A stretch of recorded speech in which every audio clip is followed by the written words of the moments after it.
चाय के बिना तो दिन ही नहीं शुरू होता। इतने सारे बच्चे पीते नहीं है। गुड। ड्यूअल कैमरा नाम से कौन स्टूडेंट है भाई, नाम बताना अपना एक बार।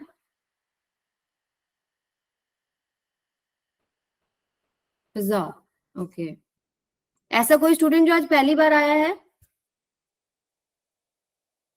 ऐसा भी कोई बच्चा जो पहली बार आया है? ठीक है, सभी पुराने बच्चे हैं अपने। चलिए फिर शुरू करते हैं।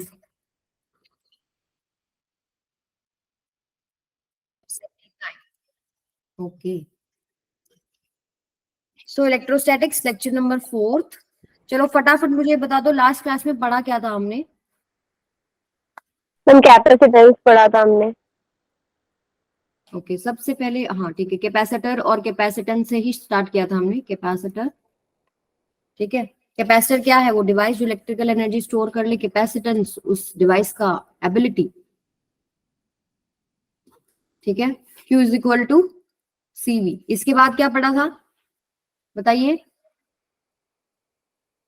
मैम इसके बाद के थे फिर बाय में D। Area of the plate, parallel plate capacitor का कैपेसिटेंस कितना होता है ये हम लोगों ने निकाला था। जो एरिया ऑफ द प्लेट है एप्सिलॉन बाय D। D क्या है आपके पास? Distance between the plates. अच्छा, इसके बीच में अगर मैं पोटेंशियल निकालना चाहूँ तो मान लो इसके बीच में इलेक्ट्रिक फील्ड E है, इसका डिस्टेंस D है, तो पोटेंशियल क्या हो जाएगा? ED। किया था ना ये चीज? Yes ma'am. ठीक है। इसके बाद हमने energy density of an electrical field, energy density of electric field कितना था भाई? Half epsilon not E square. Half epsilon not E square. और इसके बाद क्या किया था लास्ट हम लोगों ने? अच्छा, एक किया था force between plates of parallel plate capacitor. Force between plates of parallel plate capacitor कितना है, याद है? Epsilon not a. बिल्कुल सही बात। Q स्क्वायर बाई में 2 एप्सिलॉन नॉट A। और लास्ट हम लोगों ने जो डिस्कस किया था वो कॉम्बिनेशन थे, सीरीज कॉम्बिनेशन और पैरेलल कॉम्बिनेशन कैपेसिटर के। Series and yes ma'am. Parallel combination of capacitor. आप ही में से एक स्टूडेंट ने लास्ट टाइम मेरे आगे जिक्र किया, मैम इस पे व्हीटस्टोन ब्रिज भी तो लग सकता है। ठीक है, तो व्हीटस्टोन ब्रिज पे आ जाते हैं आज। बताओ क्या होता है Wheatstone bridge? Any idea? Ma'am ये अरेंजमेंट है। मान लो ये है इस तरह, बहुत हेल्प करता है आपके क्वेश्चन सॉल्व करने में ये। अब पहचानना आना चाहिए कि ये व्हीटस्टोन ब्रिज लग रहा है या नहीं लग रहा है। तो जहां भी आपको 5 कैपेसिटर दिखे, कोई आपको इस तरह रेशियो का आप देख सकते हो, आपको नंबर्स कैपेसिटेंस तो दिख ही जाएगा ना, 3 4 5 2 जो भी लिखा होगा, कहीं ना कहीं थोड़ा आपको आइडिया हो जाएगा कि हाँ यहाँ पर कुछ रेशियो बन सकता है सेम। वहां हम व्हीटस्टोन ब्रिज लगाते हैं। अब जैसे ये पॉइंट मान लीजिए A है और ये पॉइंट B है, तो अगर मुझे इसमें इक्विवेलेंट कैपेसिटेंस निकालना है, लेट्स से ये आपके पास क्या है C1, ये C2, ये C3 और ये C4, तो हमारे पास क्या होता है? C1 बाय में क्या बोल रहे हो एक? पहली बार तो नहीं, एक वीक बाद आ रहा हूँ। ओके, इस बार तो आपकी क्लास भी लेट लगी है ना, बीच में छुट्टी होगी थी। तो C1 बाय में C3 is equal to C2 bye में C2 बाय C4। ठीक है। अब क्या होगा अगर रेशियो आपके पास ये सेम आ जाता है? अगर ये रेशियो आपके पास सेम आ रहा है C1 bye C3 equals to C2 bye C4, तो क्या होगा? मैम बैलेंस हो जाता है। ये जो आपके पास कैपेसिटर है, मान लो ये कोई भी पॉइंट ले लो R और S, यहां पर चार्ज फ्लो नहीं करेगा। Charge will not flow in capacitor C5। Charge will not flow in C5। ठीक है, तो अब ये जो आपका अरेंजमेंट है थोड़ा सिंप्लीफाइड हो जाएगा। आप इसको हटा सकते हैं, इसको हटा दीजिए, ये है नहीं बीच में। तो आपके पास ये दोनों सीरीज में हो गए, ये वाला और ये वाला, और ये दोनों सीरीज में हो गए। मान लीजिए इसका कुछ आपके पास आ गया सीरीज कॉम्बिनेशन, यहाँ आपके पास मान लो CX आ गया, इन दोनों का आप करेंगे, यहाँ मान लो CY आ गया। ठीक है, सीरीज में कैसे जोड़ते हैं? 1/C equivalent equals to 1/C1 plus में 1/C2, यही होता है ना? Yes ma'am. ठीक है, तो अब इसको आप पैरेलल कॉम्बिनेशन को सॉल्व कर सकते हैं डायरेक्टली, CX प्लस में CY कर सकते हैं, तो हो गया ना हमारे लिए सिंप्लीफाई। तो व्हीटस्टोन ब्रिज यही है, इसमें और कुछ कोई लंबी कहानी नहीं है। इसमें रेशियो आपको देखना है C1/C3 is equal to C2/C4। तो चार्ज इस कैपेसिटर में फ्लो नहीं करेगा, आपका सर्किट जो है वो सिंप्लीफाई हो जाएगा। ठीक है, चलिए क्वेश्चन कीजिए इसके ऊपर फिर। Find equivalent capacitance between A and B। A and B के बीच में इक्विवेलेंट कैपेसिटेंस निकालिए, कितना होगा बेटा। ठीक है, लेक्चर इजी है, यही सॉल्व करके चले जाओ, कुछ भी नहीं करना पड़ेगा। ठीक है, फिर करंट इलेक्ट्रिसिटी स्टार्टिंग से शुरू करेंगे, बस आप क्वेश्चन स्टार्ट करना। कितना आ रहा है बेटा? 5 तो नहीं आ रहा। पहले बताओ, ये व्हीटस्टोन ब्रिज लग रहा है क्या? कुछ लग रहा है? Yes ma'am. 1/2, ये वाला जो रेशियो है 1/2 इज इक्वल टू 3/6 है। 3/6 इज 1/2, यस। तो इसका मतलब ये तो काम करेगा। ठीक है, 1 और 3 आपके पास सीरीज में हो गया। C इक्विवेलेंट कितना हो गया? 1/C equivalent equals to 1/1 plus में 1/3। कितना हो गया बेटा ये? 4/3। C इक्विवेलेंट कितना आ गया? 3/4, राइट। वैसे इसका आ जाएगा, ये कितना हो जाएगा? 1/2 प्लस में 1/6। कितना आएगा सॉल्व करके? एलसीएम ले लो, 6 आएगा। 3 + 1 4/6, 2/3, यानी कि C इक्विवेलेंट इसका कितना हो गया? 3/2। अब ये क्या है? पैरेलल। इसको आपने सिंप्लीफाई कर लिया, इसको आपने सिंप्लीफाई कर लिया, अब इसको पैरेलल में ही तो लगाना है, और क्या कहानी रहेगी। ये आपके पास कितना आया है? 3/4, और ये कितना आया है? 3/2। सॉल्व करो, कितना आएगा? 9/4। आंसर कितना है आपके पास? 9/4। ठीक है, यहाँ पे C इक्विवेलेंट डायरेक्ट ऐड हो जाएगा। अब नीचे वाला सॉल्व करो जरा।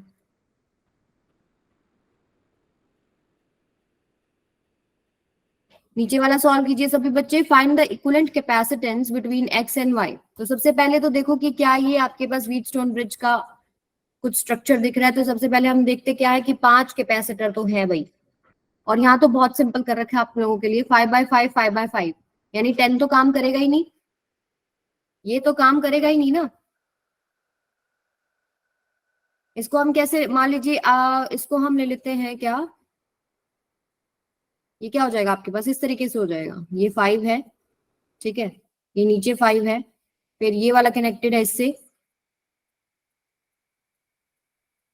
और ये भी 5 है, ऐसे। मैम 5 है इसका आंसर। इसका आंसर यस 5 आएगा, 5 माइक्रो फैराड। ठीक है भाई, कितना हो जाएगा? ये दोनों सीरीज में है, निकाल लो।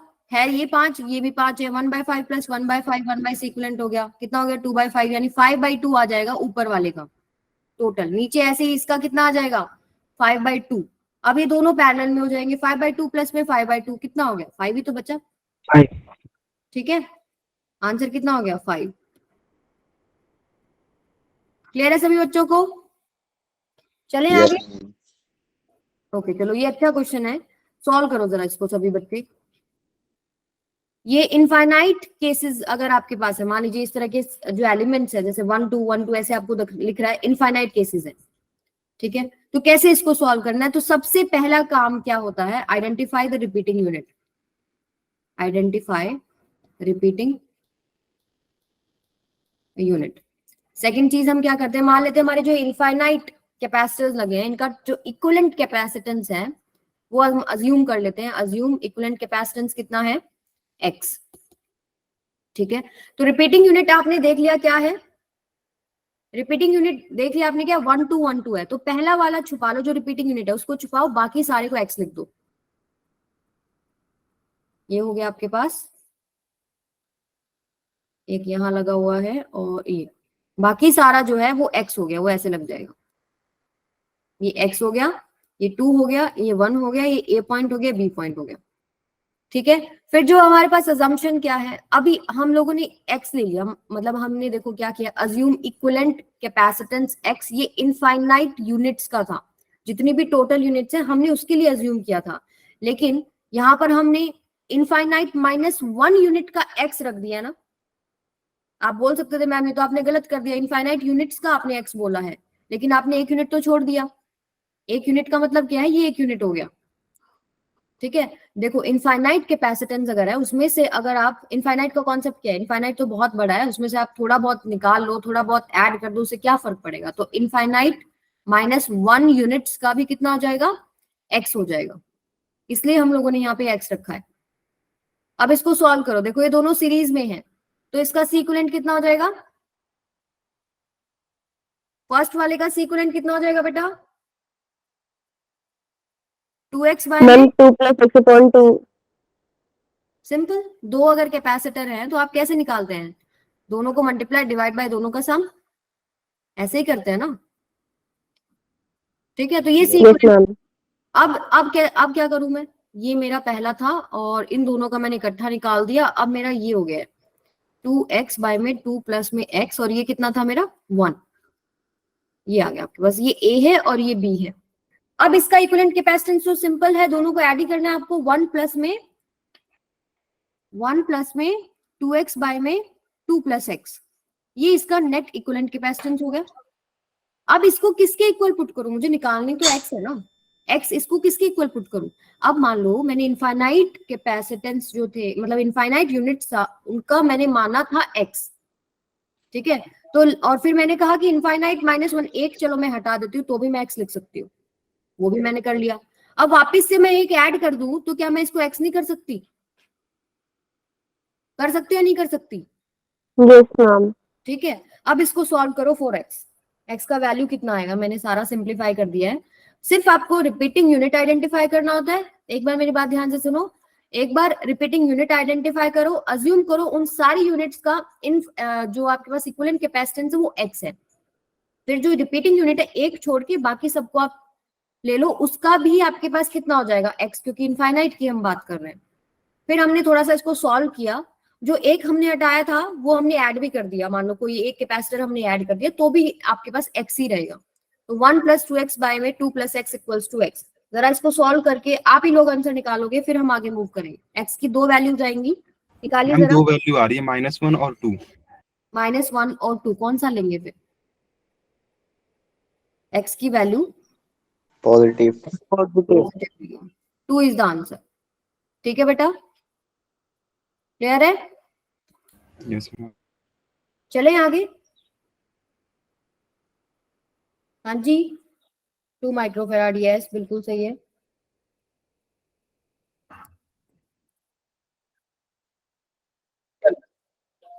आ गया ना समझ में क्वेश्चन, तो अगर आपको वैसे क्वेश्चन यस मिलते हैं मैम। वाले, वो खुद सॉल्व करके देखिएगा।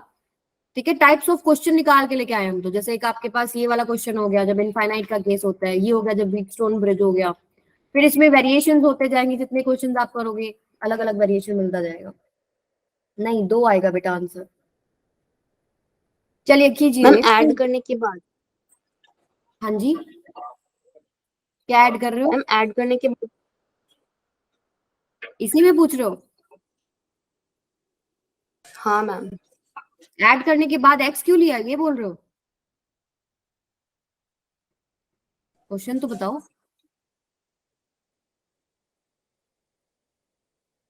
बोलो बेटा। मैम इसमें x की वैल्यू 2 डालेंगे ना, तब सॉल्व करेंगे।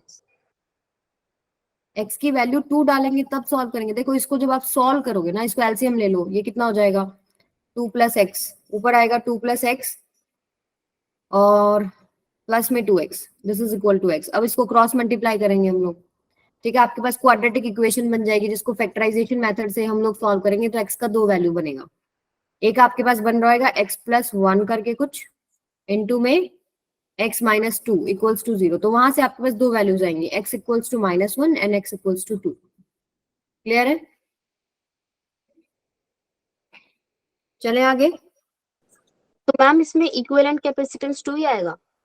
हाँ 2 आएगा बेटा, पूरा a और b के बीच में 2 आएगा, ठीक है। Okay ma'am. चलो ये करो फिर। 3 identical metal plates are arranged in air at equal distance d from each other. The area of each plate is A. A battery of EMF V is connected across the plates as shown. Find the equivalent capacitance. इसका आपको equivalent capacitance निकालना है। तो let's say ये हमारे पास battery है ना, तो आप मान सकते हो इसको V मान सकते हो, इधर 0 मान सकते हो, इसका मान लीजिए जो पोटेंशियल है आपके पास, यहाँ V जीरो है, टोटल ऐसे ही तो बोलते हैं ना हम, V एक नेगेटिव पोलैरिटी एक पॉजिटिव पोलैरिटी, तो ये भी V से कनेक्टेड है, यस ये मैम। भी कनेक्टेड है, और ये जीरो से कनेक्टेड है। जरा ट्राई करो कि कैसे सॉल्व करेंगे हम इसको।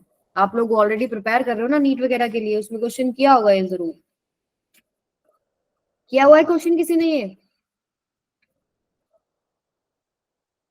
मैम कुछ ऐसा ही किया था, एक करते ट्राई। करो फिर, ट्राई करो एक बार।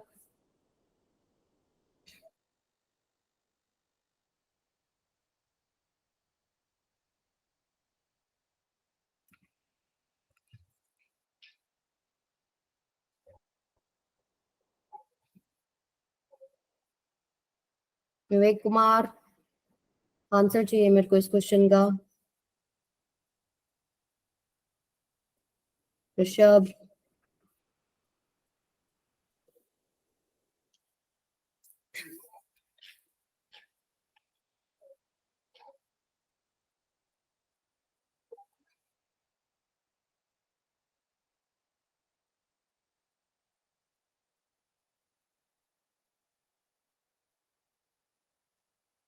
देखो मैं थोड़ा सा हेल्प कर देती हूँ इसको। आप कैसे करो, इन दो प्लेट्स के बीच में पोटेंशियल कितना है?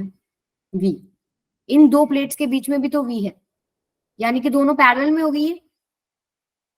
यस और नो? मैम एक बार फिर से बताना। देखो V और जीरो, पोटेंशियल जो इन दोनों के बीच में है वो कितना है? V ही तो है, और इन दोनों के बीच में भी तो पोटेंशियल V ही है, तो दोनों इसका मतलब पैरेलल में कनेक्टेड है ना। तो इसको आप ऐसे कर सकते हो, देखो यस मैम। मान लो कि ये A प्लेट है और ये आपकी B प्लेट है, इनके बीच का जो पोटेंशियल है वो कितना है? V। ये वाली V से कनेक्टेड है, ये जीरो से कनेक्टेड है। सेकंड प्लेट को आप ऐसे लिख लो, सेकंड वाली प्लेट जो है C, वो किससे कनेक्टेड है? V से।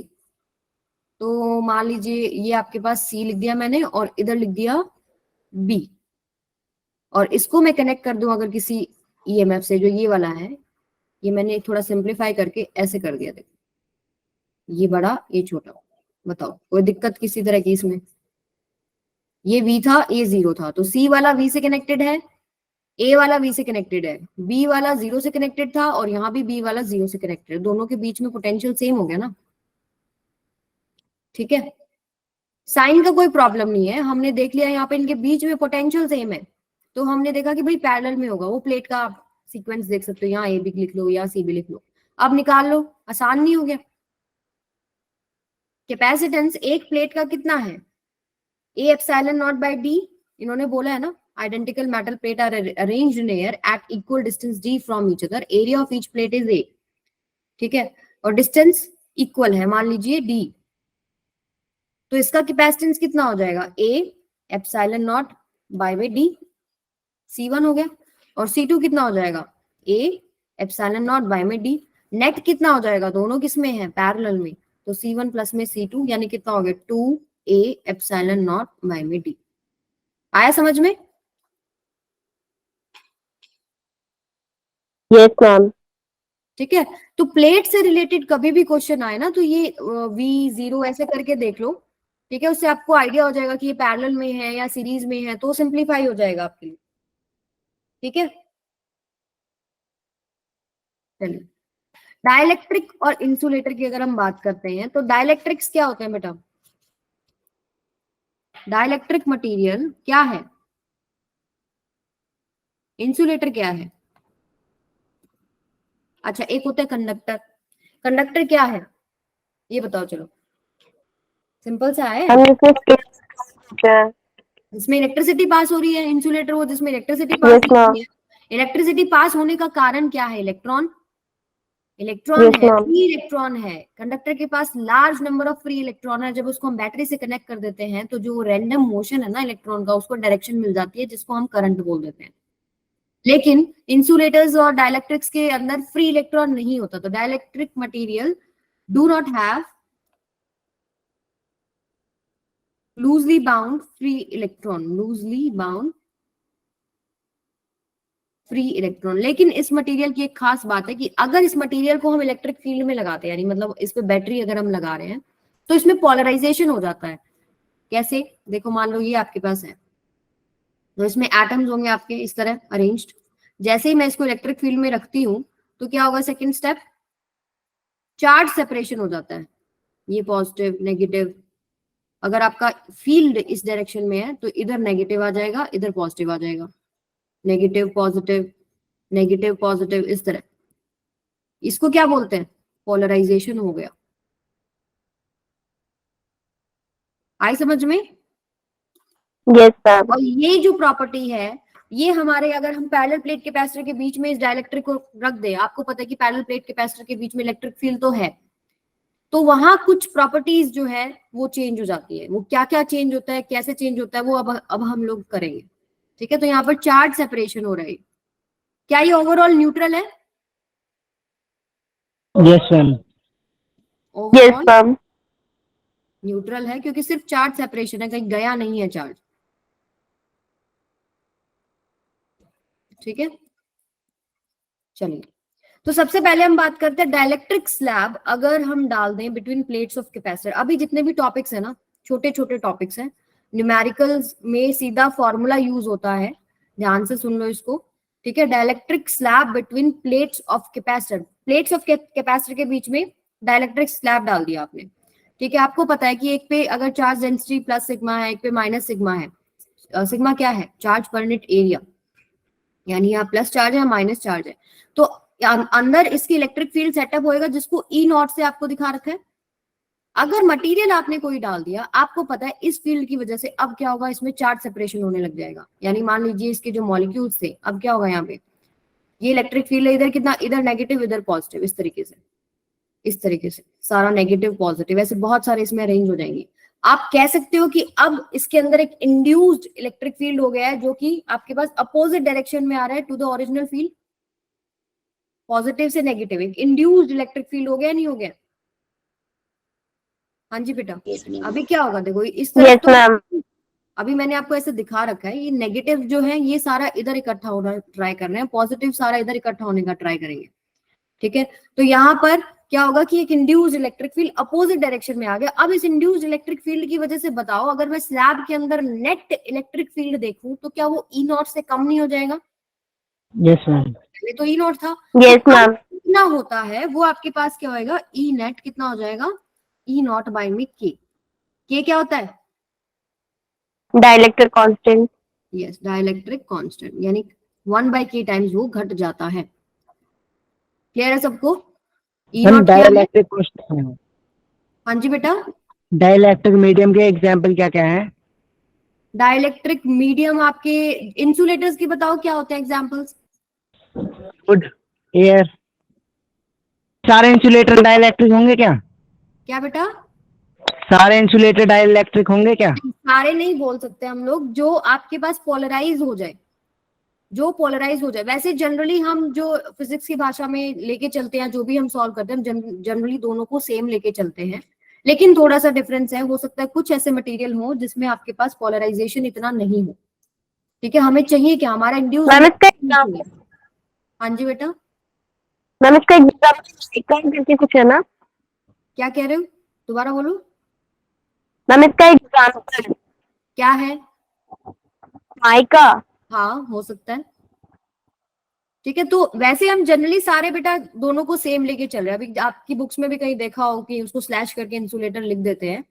ठीक है, क्योंकि हमारे यहाँ पर उस चीज का इतना यूज नहीं हो रहा। ठीक है, हम लेकिन कुछ मटेरियल ऐसे हो सकते हैं जिसमें पोलराइजेशन बिल्कुल ना के बराबर है, तो उसको तो हम यूज करके भी क्या करेंगे। ठीक है, तो आप अभी के लिए ये समझे कि आपकी क्लास में जो भी आप कर रहे हो दोनों को आप सेम ले सकते हो। ठीक है, तो यहाँ पर ई नेट क्या हो जाएगा, E naught by K. Clear है सबको ये चीज? क्लियर है Yes, बेटा? ma'am. Yes ma'am. तो आप ये लिख सकते हो ना, E net equals to E naught minus में E I is equal to E naught by में के, ऐसे भी लिख सकते हैं। अच्छा, अगर मैं बात करूं सिग्मा आई कि कितना जो है चार्ज डेंसिटी इंड्यूस हुआ है, किसी को फॉर्मूला पता है? सिग्मा इंटू में 1 माइनस 1 बाय में के। ठीक है, चार्ज का भी पूछ लो तो आप इसको चार्ज में भी लिख सकते हो ना, चार्ज पर यूनिट एरिया कर दो। एरिया तो दोनों तरफ हमने सेम ले रखा है, तो यहाँ Q I equals to Q into में 1 माइनस 1 बाय के। तो ये आपको याद होना चाहिए, ये आपको याद होना चाहिए। क्लियर है सबको? ठीक है बेटा, इस पे डायरेक्ट क्वेश्चन आ जाएगा, आएगा तो। चलिए अब बात करते हैं potential difference between plates of capacitor. एक आपके पास दिख रहा है आपको विदाउट डाइलेक्ट्रिक, एक आपको दिख रहा है विद डाइलेक्ट्रिक। तो विदाउट डाइलेक्ट्रिक की अगर हम बात करें, मान लीजिए इसके बीच में इलेक्ट्रिक फील्ड जो है वो ई नॉट है, डिस्टेंस इनके बीच में डी है, तो पोटेंशियल कितना हो जाएगा? डेल्टा वी कितना हो जाएगा बेटा? E naught D. E naught into D. ठीक है, इसको आप वी नॉट लिख लो चाहे या डेल्टा वी लिख लो। अगर मैंने डाइलेक्ट्रिक डाल दिया तो क्या हो जाएगा? मान लीजिए डाइलेक्ट्रिक अगर मैंने इसमें डाला है बीच में, लेट्स से मैंने इसमें कोई डाइलेक्ट्रिक डाल दिया, तो आपको पता है इसमें अब ई नॉट तो नहीं रहेगा, इसके अंदर नेट इलेक्ट्रिक फील्ड क्या हो जाएगा? ई नॉट बाय के। ई नेट कितना आएगा इसके अंदर? ई नॉट बाय में के। ठीक है, तो यहां पर अगर हम देखें तो V equals to E into D, distance ये मान लीजिए पूरा फील्ड है हमारे पास। ठीक है, E इंटू में डी, E की वैल्यू क्या हो जाएगी? ई नॉट बाय में के इंटू डी, और आपके पास ई नॉट डी क्या है? वी नॉट कह सकते हैं, तो V इज इक्वल टू क्या हो गया? वी नॉट बाय में के, तो वो भी के टाइम्स क्या हो गया? डिक्रीज हो गया। समझ में आई? क्लियर है ये बात सबको? मैम एक बार रिपीट कर दो। देखो अभी हमने बात किया कि इलेक्ट्रिक फील्ड जो है डाइलेक्ट्रिक के अंदर 1/k टाइम्स हो रहा है। जब सिंपल आपके पास कुछ भी नहीं था बीच में, तो आप पोटेंशियल लिख सकते हो E into D, electric field into में डिस्टेंस, ये लिखते हैं ना हम लोग। ठीक है, इलेक्ट्रिक फील्ड इंटू में distance E not into D. लेकिन जब मैंने स्लैब डाल दिया यहाँ पे, मान लीजिए फुली फिल्ड है, ठीक है, और इसका आपके पास डाइलेक्ट्रिक कांस्टेंट है K, मटेरियल के ऊपर डिपेंड करता है ना डाइलेक्ट्रिक कांस्टेंट, तो E नेट क्या हो जाएगा? E नॉट बाय में K। ठीक है, यहाँ पे ये नेट इलेक्ट्रिक फील्ड वो नहीं रहा जो यहाँ E नॉट था। तो अगर मैं पोटेंशियल निकालना चाहूं तो इसके बीच में जो नेट इलेक्ट्रिक फील्ड है वो लिखो, E नेट इंटू में जो डिस्टेंस है। अब E नेट क्या है? E नॉट बाय में K। जैसे ही पुट किया आप देखोगे कि ये V नॉट के साथ रिलेशनशिप आप बना सकते हो, V is equal to E naught D को V नॉट कर दो, V नॉट बाय में K हो जाएगा। क्लियर है सबको? चलिए आगे चले। Yes ma'am. चलो, capacitance of parallel capacitor with dielectric. With dielectric capacitance कितना हो जाएगा बेटा? बताओ जरा। मैम K टाइम कर जाएगा। बहुत इंपॉर्टेंट रिजल्ट है, जो नया C बनेगा वो ओरिजिनल का K टाइम्स हो जाएगा। इसको रट लो, बेशक दिमाग में फिट कर लो, कोई क्वेश्चन आए तो इतना इजीली सॉल्व हो जाएगा। ठीक है, तो कैसे करते हैं हम लोग? वही सेम चीज है, C नॉट की अगर हम बात करें कि इनिशियली हमारे पास क्या था? Q बाय V नॉट, ऐसे लिखेंगे ना। मान लीजिए आपके पास यही है, Q is equal to CV है, यही होता है ना। तो अगर आप जब कुछ भी नहीं है तो आप इसको C नॉट से मेंशन करो, इसको V नॉट से मेंशन कर लो, तो C नॉट क्या हो जाएगा? Q बाय V नॉट, यही होगा या नहीं होगा? और जब आप डाइलेक्ट्रिक यस मैम। तो Q बाय V हो जाएगा। और अभी हमने पढ़ा V का वैल्यू Q बाय में V नॉट बाय में K जा रहा है, यानी कि K इंटू में Q बाय में V नॉट। ये चीज तो हमारे पास वही आ गई जो पहले ओरिजिनल था, यानी K इंटू में C not.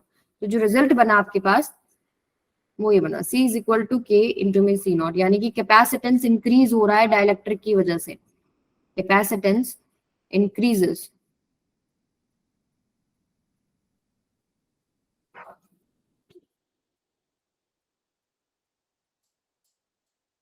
Due to dielectric. ठीक है, ऑलवेज याद रखें। क्लियर है सभी को? Yes. Yes ma'am. ओके ठीक है। इफ ए मेटल और conductor is used in place of dielectric, अगर मेटल हमने यूज कर दिया तो क्या होगा? Any idea? मैम इंफिनिटी हो जाता है। क्या इंफिनिटी जाएगा? हम K. कैपेसिटेंस। मान लीजिए हमने ये इसके अंदर जो है मेटल डाल दिया है, इधर हमारे पास पैरेलल प्लेट कैपेसिटर थी। आपको पता है ये अगर E नॉट है, इसके अंदर कितना हो जाएगा E नेट? आपको पता है कंडक्टर के अंदर होता ही 0 है, अंदर इलेक्ट्रिक फील्ड होगा ही नहीं, राइट? इधर अगर प्लस है, ये माइनस प्लेट है, इलेक्ट्रिक फील्ड जो था ओरिजिनल E नॉट था, लेकिन नेट इलेक्ट्रिक फील्ड 0 हो गया। ठीक है, तो E नेट हमने अभी पढ़ा था कितना था? E नॉट बाय में K। अगर ये चीज 0 जा रहा है, इसका मतलब K क्या है? इनफाइनाइट। क्लियर है ये चीज सबको? हाँ जी, इसका मतलब क्या है ये बताओ मुझे। यानी कि जो आपके पास जितना ओरिजिनल इलेक्ट्रिक फील्ड था उसके अपोजिट उतना ही स्ट्रॉन्ग उसमें इंड्यूस हो गया। समझ में आई बात? तभी तो ई नेट 0 हो रहा है ना आपका। यस और नो? Yes ma'am. ठीक है, तो ये चीज है। और आई थिंक ठीक है, अब इससे रिलेटेड हम क्वेश्चन करते हैं, जो क्वेश्चंस आपके आए हुए हैं। कीजिए जरा। Two parallel metal plates having charge plus Q and minus Q face each other at a certain distance between them. If the plates are now dipped in kerosene oil tank, the electric field between the plates will, क्या होगा बताओ?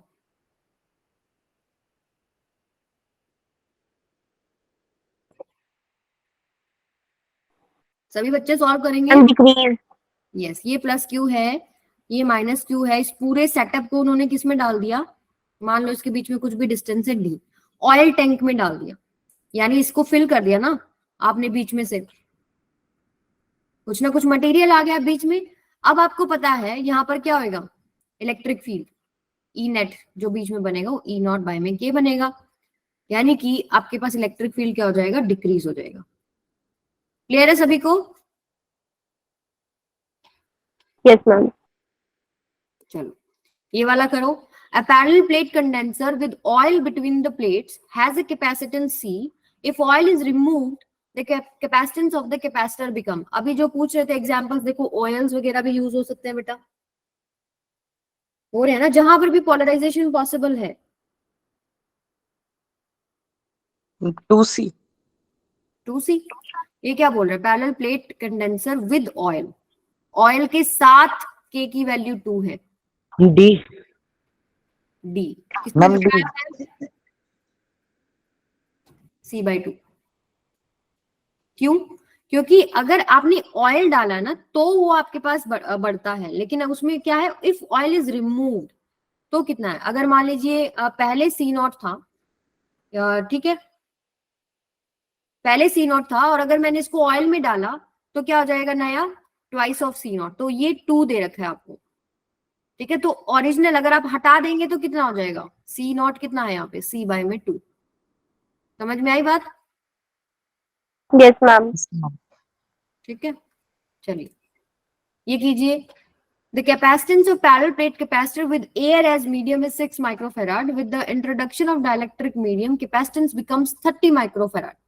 यानी अब dielectric medium अगर डाल रहे हो तो 30 बन रहा है, पहले 6 था। इनिशियली C0 मान लो 6 था, C क्या है?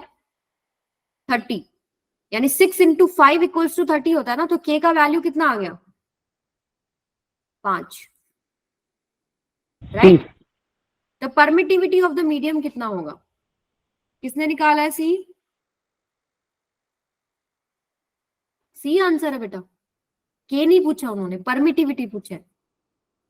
जब मैंने आपका लेक्चर स्टार्ट किया था तो किसी एक स्टूडेंट ने पूछा भी था, हमने जब रिलेटिव परमिटिविटी पूछा तो उन्होंने मुझे क्वेश्चन किया कि मैम डायलेक्ट्रिक कांस्टेंट और इसमें फर्क क्या होता है? तो सेम होता है। तो ER = क्या था? E0 बाय में EM। ये आपके पास K है, K की वैल्यू 5 दे रखी है। यही फॉर्मूला था क्या भाई? Yes ma'am. EM बाय मैम में। ये ऊपर आता है। हाँ जी, तो E0 नहीं, आपके पास मीडियम में मैंने आपको बताया, आप अगर लेक्चर कॉन्टिन्यूस ले रहे हो, कि आपके पास एयर में जितना है उसका कितना गुना हो जाता है, मीडियम में बढ़ जाएगा। तो आपके पास क्या हो जाएगा? ये EM आपको निकालना ना, ER इंटू में E0। तो ER आपको दे रखा है 5, इंटू E0 का वैल्यू कितना दे रखा है इन्होंने? 8.85 इंटू 10⁻⁻12। इसको सॉल्व करो जरा फटाफट। बी निकाला है किसने? नितिन ने। बिल्कुल सही जवाब है बेटा। 0.44 इंटू 10⁻−10। कैलकुलेट करो जरा खुद, अपनी स्पीड बढ़ाइए। यस मैम, बी है। बी है। समझ में आया कैसे करना है? यस के मैम। निकाल लिया, कंपेयर कर लिया मीडियम का, लेकिन फॉर्मूले देखो याद होने चाहिए। क्वेश्चन ऐसे ही आएंगे, इसलिए कई बार देखो मैं क्या गड़बड़ करती थी पेपर में, मैं यही करती थी जो मैंने अभी भी किया था। मैं इनका रेशियोज जो है हमेशा उल्टा लिखती हूँ। फॉर्मुलेज में मेरे को ये बहुत दिक्कत आती थी कि मैं हमेशा उल्टा लिखती थी, और आज भी मेरे को वही दिक्कत आती है। ठीक है, तो उसको थोड़ा सा प्रैक्टिस करें, रिमाइंड करें, बार बार आप उन चीजों को पढ़ेंगे ना, ठीक हो जाएगा वो, कोई दिक्कत नहीं है। चलें आगे। Yes ma'am. ओके, ये वाला कीजिए सॉल्व। इस तरह के क्वेश्चंस आ सकते हैं। जिसमें आपको अलग अलग मटेरियल फिल करके दे दिया और फिर पूछ लें कि इक्विवेलेंट कैपेसिटेंस कितना होगा। तो parallel plate capacitor of area A, plate separation D and capacitance C is filled with three different dielectric materials having dielectric constant K1, K2, K3 as shown. If the single dielectric material is to be used to have the same capacitance C in this capacitor, then its dielectric constant K is given by. मान लीजिए अब जो नया material आपने भरा है ना, उसका डायलेक्ट्रिक कांस्टेंट K होगा, वो उतना ही कैपेसिटेंस देगा जितना ये तीन मिलके दे रहे हैं। ठीक है, तो ट्राई करो, एक बार सॉल्व करो। आप लोगों ने ऑलरेडी पढ़ा होगा ये चीज, सर्किट वगैरह सॉल्व करे होंगे सभी बच्चे।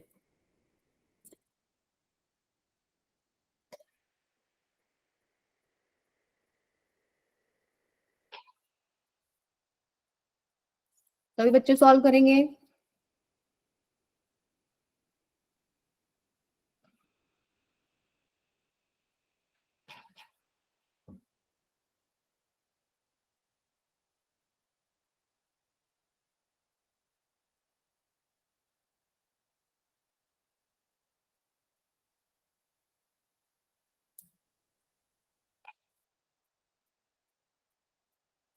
ये फर्स्ट हमें इसमें फाइंड क्या करना है, के की वैल्यू? क्या बेटा? फाइंड फाइंड, हाँ इक्विवेलेंट कैपेसिटेंस आपको निकालना है। ये कितना होगा?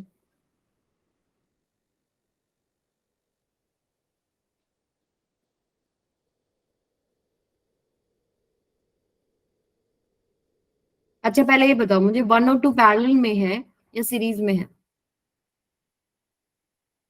सीरीज।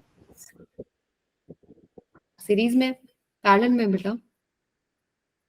मान लीजिए यहाँ कुछ भी पोटेंशियल है, ये V है, इसका भी V है, इसका भी V होगा।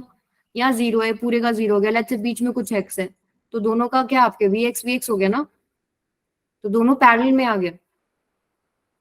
तो आपके पास C इक्विवेलेंट फर्स्ट और सेकंड का अगर हम कंबाइन करें तो C इक्विवेलेंट कितना आएगा?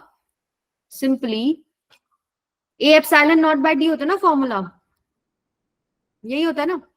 तो यहाँ पर आप क्या रखोगे? A की जगह A/2 है, एप्सिलॉन नॉट, D की जगह कितना है?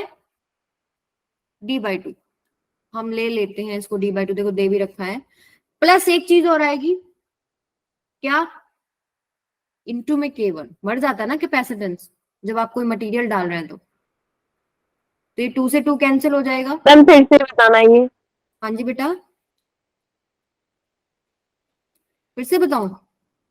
नहीं मैम, हो गया समझ में। ठीक है, तो ये आपके पास जो फर्स्ट ये वाला जो पार्ट है इसका है कितना, ये वाला जो मैंने लिखा, ठीक है, A की जगह A0/2, D की जगह D/2, और ये डाइलेक्ट्रिक डालने की वजह से कितना इंक्रीज हो गया? इनटू में K1। ऐसे ये इनटू में K2, ये कैंसिल आउट हो गया। आपके पास क्या बचेगा? A epsilon naught by D तो बाहर कॉमन नहीं आ रहा है, इस इनटू में K1 प्लस में K2। ये तो आ गया आपका फर्स्ट दोनों पार्ट का इक्विवेलेंट कैपेसिटेंस। अब थर्ड का आपके पास, इसके थर्ड जो है अब इनके साथ किस में है? अगर ये थर्ड हम देखें सीरीज में। सीरीज में है, तो सॉल्व कीजिए जरा। सीरीज में कैसे करोगे? इसको सिंप्लीफाई करने के लिए इसको ले लो, C0 ले लो, C0 ले लो इसको।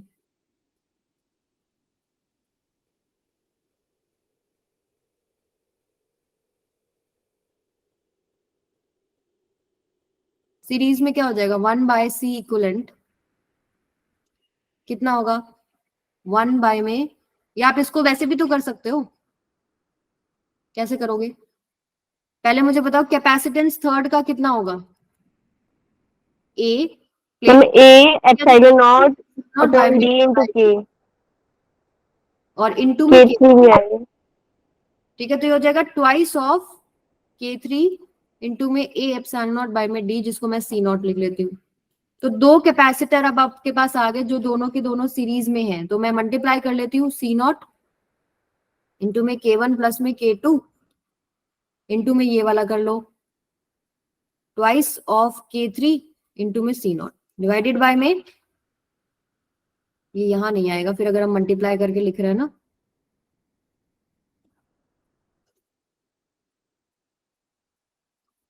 ये हो जाएगा C इक्विवेलेंट। नीचे क्या आएगा? दोनों का एडिशन, ये हो जाएगा C0 इंटू में K1 प्लस में K2 प्लस में C0 इंटू 2K3 यही आएगा ना। अब सी इक्विवेलेंट को क्या लिख सकती हूँ, इनका इसका इक्विवेलेंट रेजिस्टेंस क्या, सॉरी इक्विवेलेंट अगर मैं कैपेसिटर लिखूं तो ऐसे लिखूंगी ना, ये आपके पास मान लो आ गया सी इक्विवेलेंट और ये एक बैटरी से कनेक्टेड है, ठीक है। इसका प्लेट एरिया कितना होगा, ए ही होगा। अगर कंप्लीट की बात करो, पूरा फिल किया हमने नए मटेरियल से जिसका आपके पास डाइलेक्ट्रिक कांस्टेंट के है, इसका एरिया ऑफ द प्लेट क्या हो जाएगा, ए, डिस्टेंस कितना हो जाएगा, पूरा डी ही हो जाएगा। तो क्या मैं इसको के इंटू में A epsilon naught by D नहीं लिख सकती, नया जो मटेरियल आपने फिल किया है प्लेट के बीच में, तो क्या हो जाएगा, एरिया प्लेट ए है, डिस्टेंस डी है, मटेरियल कितना है, के गुना कर देगा वो उसको।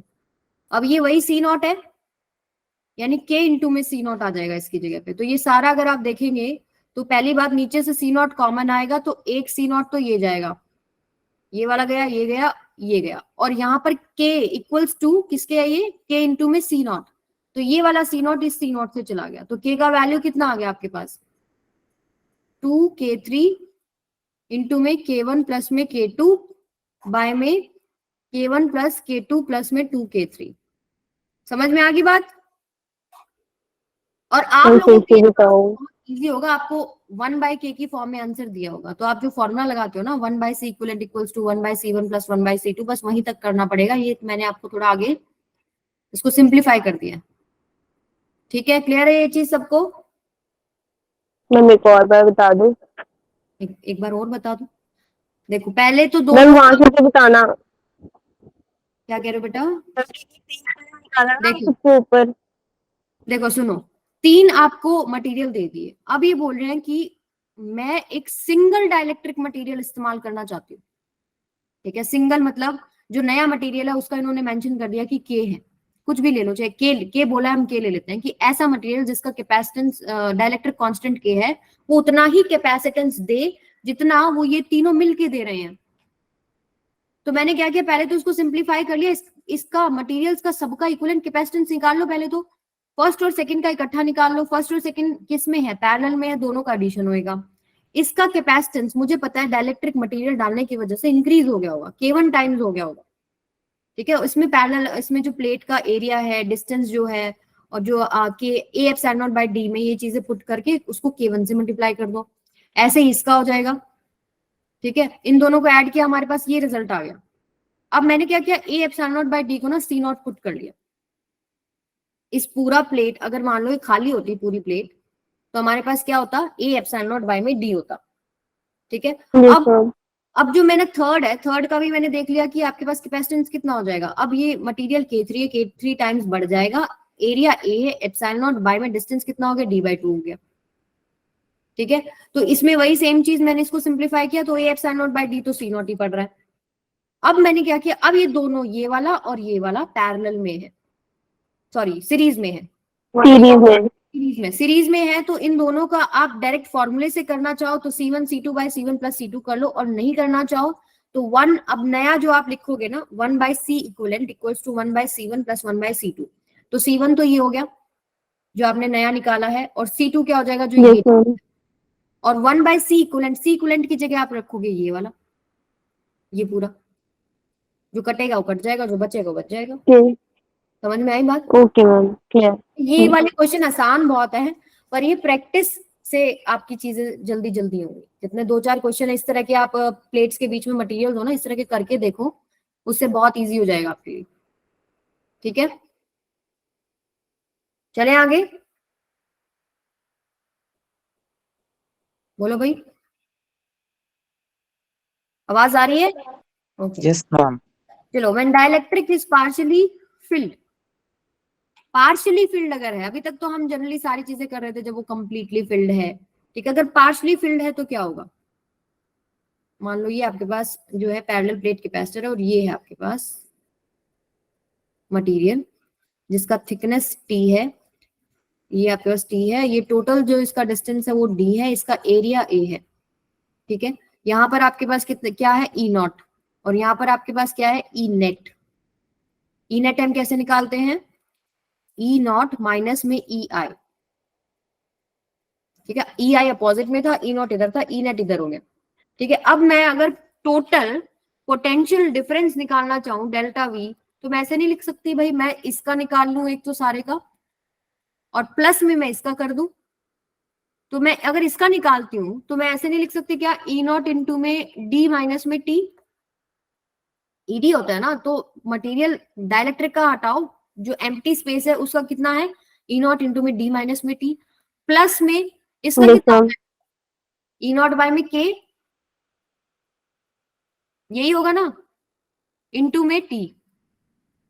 इसका पोटेंशियल निकाल लिया जब डाइलेक्ट्रिक जितना पार्ट है उस डिस्टेंस को छोड़ के, तो डी में से टी माइनस कर दिया, तो E naught into D minus T, plus में बाकी जो डाइलेक्ट्रिक की वजह से है वो क्या हो जाएगा, जो ई नॉट था उसका के गुना के टाइम्स घट जाता है, तो ई नॉट बाय के, और डिस्टेंस कितना है टी, फॉर्मूला क्या यूज किया, यही किया ना, ई इंटू में डिस्टेंस या ई इंटू में एक्स। Yes, ma'am. तो यहां से ये चीज समझ में आ गई सभी बच्चों को। Yes, ma'am. दो प्लेट्स के बीच में आपको पता है कि इलेक्ट्रिक फील्ड कितना होगा, इसकी वजह से यहाँ कितना होगा, सिग्मा बाय 2 एप्सिलॉन नॉट, इसकी वजह से सिग्मा बाय 2 एप्सिलॉन नॉट, इसकी वजह से भी इधर सिग्मा बाय 2 एप्सिलॉन नॉट, तो दोनों की वजह से कितना हो जाता है, sigma by epsilon not between two plates. तो ई नॉट अगर मैं कॉमन ले लूं, मैं ऐसे लिख सकती हूँ ना, sigma by epsilon not into में डी माइनस टी प्लस में टी बाय के, लिख सकते हैं ये चीज। ई नॉट मैंने कॉमन ले लिया, ई नॉट की जगह मैंने sigma by epsilon not put कर दिया, ठीक है। सिग्मा को आप क्या पुट कर सकते हो, चार्ज पर नेट एरिया, डी माइनस में टी प्लस में टी बाय के। एनी प्रॉब्लम, अभी भी है तो बता दो। No, क्या ma'am. पोटेंशियल हो गया, वी लिख दो या डेल्टा वी लिख दो, Q is equal to C V होता है, ठीक है। तो क्यू बाई वी क्या हो जाएगा, सी, या वी आप कर लो, ये क्यू बाई वी, ये बाकी इधर ले जाओ, तो आपके पास सी जो आएगा विद डाइलेक्ट्रिक जो कि पार्शियली फिल्ड है, वो आपके पास आएगा ए एप्सिलॉन नॉट बाय में डी माइनस में टी प्लस में टी बाय में के। समझ में आ गया, क्लियर है ये चीज। इसको आप कंपेयर करो, इसको कंपेयर करेंगे जब इससे, तो आपके पास कैपेसिटेंस निकल जाएगा, C is equal to A epsilon naught by D minus T plus में टी बाय के। इसको याद कर लो, ठीक है। वैसे आप निकाल भी सकते हो बट वहां इतना टाइम नहीं है हमारे पास, तो इसको याद कर लो। अब इसमें मान लो एक मटेरियल है जिसका थिकनेस टी है, अगर दो मटेरियल होते, मान लीजिए इस तरीके से मैंने प्लेट्स में के बीच में ऐसे दो मटेरियल डाल दिए, इसका थिकनेस T1, इसका थिकनेस T2 और इनके बीच में टोटल डिस्टेंस प्लेट के बीच में D है, तो अब क्या होगा, यहाँ पर T की जगह अब आ जाएगा माइनस, ऐसे बाहर कॉमन लेके T1 प्लस में T2 कर देना, जितने भी मटेरियल है T1 प्लस में T2, और यहाँ क्या आ जाएगा, मान लो इसका जो डाइलेक्ट्रिक कांस्टेंट K1 है, इसका K2 है, तो इसकी जगह दोनों आएंगे, T1 बाय में K1 प्लस में T2 बाय में K2, इस तरह करोगे। समझ में आया कैसे, दो या दो से ज्यादा हो तो कैसे करना है। थिकनेस सिंगल की जगह आप दोनों की आ जाएगी, और आप सिंगल T बाय K की जगह दोनों को आएगा, T1 बाय में K1 प्लस में T2 बाय में K2। क्लियर है ये चीज सबको, यस और नो? Yes, ma'am. ठीक है, बाकी सेम रहेगा, ये चीज चेंज हो जाएगी। ओके, चलो इससे रिलेटेड एक क्वेश्चन करो। Find the capacitance of the arrangement shown and also sketch E versus x graph. तो आपको इसका कैपेसिटेंस निकालना है, तो आपको फॉर्मूला अभी हमने बताया क्या, कि सी आपके पास क्या है, ए एप्सिलॉन नॉट बाय में डी माइनस में टी प्लस में टी बाय के, and T is the thickness of the dielectric, के इज इट्स डाइलेक्ट्रिक कांस्टेंट। और अभी मैंने बोला, मान लीजिए कि अगर दो है आपके पास, तो A epsilon naught by D minus में T1 प्लस में T2 प्लस में T1 बाय में K1 प्लस में T2 बाय में K2, ऐसे कर दोगे। अब देखो यहाँ K1 दे रखा है, K और मेटल दे दिया दूसरा इन्होंने, मेटल का आपको पता है K इनफाइनाइट होता है, ठीक है। तो ये जो Yes, चीज ma'am. इनफाइनाइट हो जाएगी, ये तो चला ही गया, जीरो ही हो गया। अब देख लो यहाँ पे कितना बच गया answer, A epsilon naught by में डी माइनस में, इसका थिकनेस T1 दे रखा है, T1 प्लस में दूसरे का थिकनेस T2 प्लस में T1 बाय में K, ये आपका आंसर हो जाएगा। इजी है ना, बस फॉर्मूला थोड़ा पता होना चाहिए। क्लियर है ये चीज? Yes, ma'am. ठीक है, okay. Last when digraph generator के कुछ की पॉइंट्स देख लेते हैं, किसके लिए होता है, चलो आप ही बता दो, पढ़ रखा है आप लोगों ने, बताइए। नहीं पढ़ा। नहीं पढ़ा, चलो इसकी इंपॉर्टेंट जो बातें हैं मैं बता देती हूँ आपको। ये एक ऐसा डिवाइस है जो हम यूज कर रहे हैं to generate high potential difference, to generate high potential difference. अब हाई कितना हाई, मेगा वोल्ट्स में। आज जो हमारे पास सेटअप है, पहले मिली वोल्ट्स तक कर पाते थे, अभी हम मेगा वोल्ट्स में पोटेंशियल डिफरेंस जो है क्रिएट कर सकते हैं अप्रोक्सीमेटली। ठीक है, इसके बाद इसमें क्या होता है, ये यूज क्यों होता है, टू एक्सेलरेट। हमें बहुत सारे, देखो हमारे न्यूक्लियर फिजिक्स में बहुत सारे ऐसे एक्सपेरिमेंट्स है जिसमें हमको चार्ज पार्टिकल्स को बहुत हाई स्पीड से किसी न्यूक्लियस के साथ बॉम्बार्डमेंट कराना है। ठीक है, तो हमारे को बहुत हाई पोटेंशियल डिफरेंस का रिक्वायरमेंट रहता है, तो हम इसमें क्या यूज करते हैं, to accelerate the charge particles like electron, proton, ion, to accelerate charged particle like electron, proton, या आपके पास आयंस कह सकते हैं। ठीक है, याद रखें, it is not useful for neutral particles, उनको हम नहीं करा पाएंगे एक्सेलरेट, ये सिर्फ और सिर्फ चार्ज पार्टिकल्स को एक्सेलरेट करा पाएगा। क्लियर है ये चीज सबको? अब आपको जो चीजें पता होनी चाहिए आपके पेपर के अकॉर्डिंग, जैसे इनका प्रिंसिपल क्या है। इसका पहला प्रिंसिपल है कोरोना डिस्चार्ज, कोरोना डिस्चार्ज। और सेकंड प्रिंसिपल ये है कि अगर हम कोई चार्ज देते हैं, इसमें हम लोग क्या यूज करते हैं, हम बहुत बड़ा कंडक्टर यूज करते हैं। ठीक है, फ्यू मीटर्स का, लगभग 5 मीटर के आसपास, इस तरह हम एक कंडक्टर इस्तेमाल करते हैं। तो आपके पास एक प्रॉपर्टी थी कि कंडक्टर को कोई भी अगर आप चार्ज देते हो तो उसके सरफेस पे जाता है, तो ये वाली प्रॉपर्टी हमारे को हेल्प करती है इसमें। द प्रॉपर्टी दैट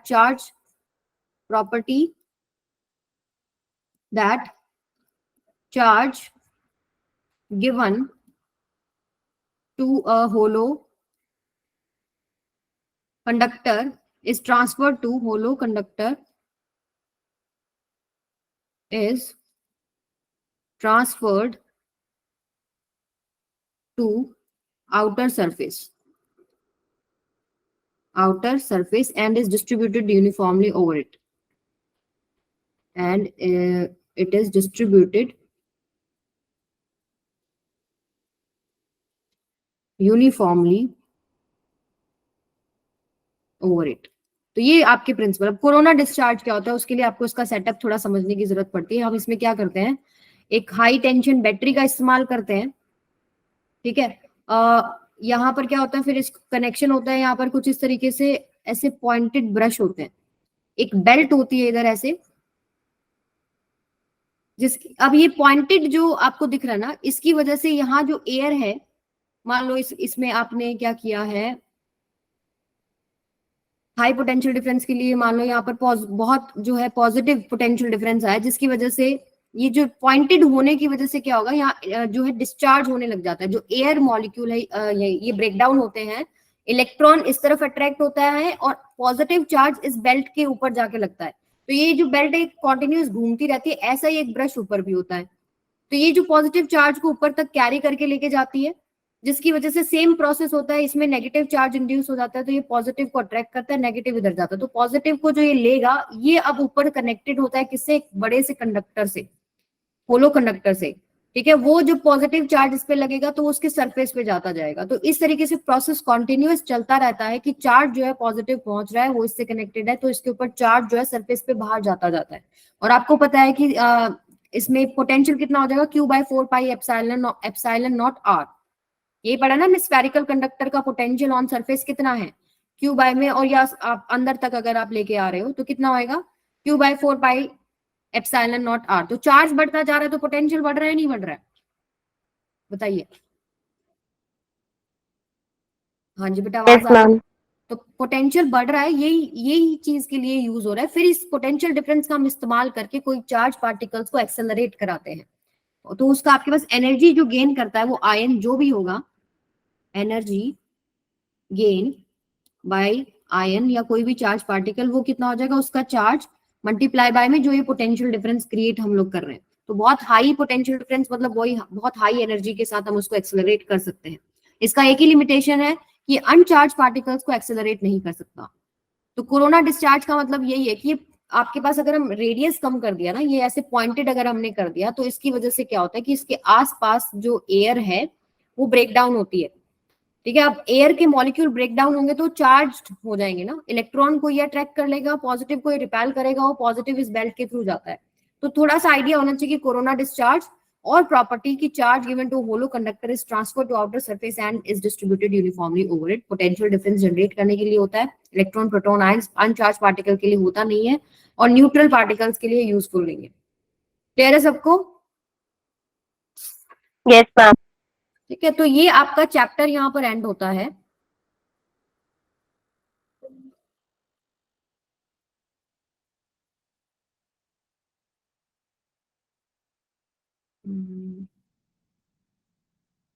ओके, अब इसके बाद हम जो नेक्स्ट क्लास है उसमें स्टार्ट करेंगे करंट इलेक्ट्रिसिटी, ठीक है।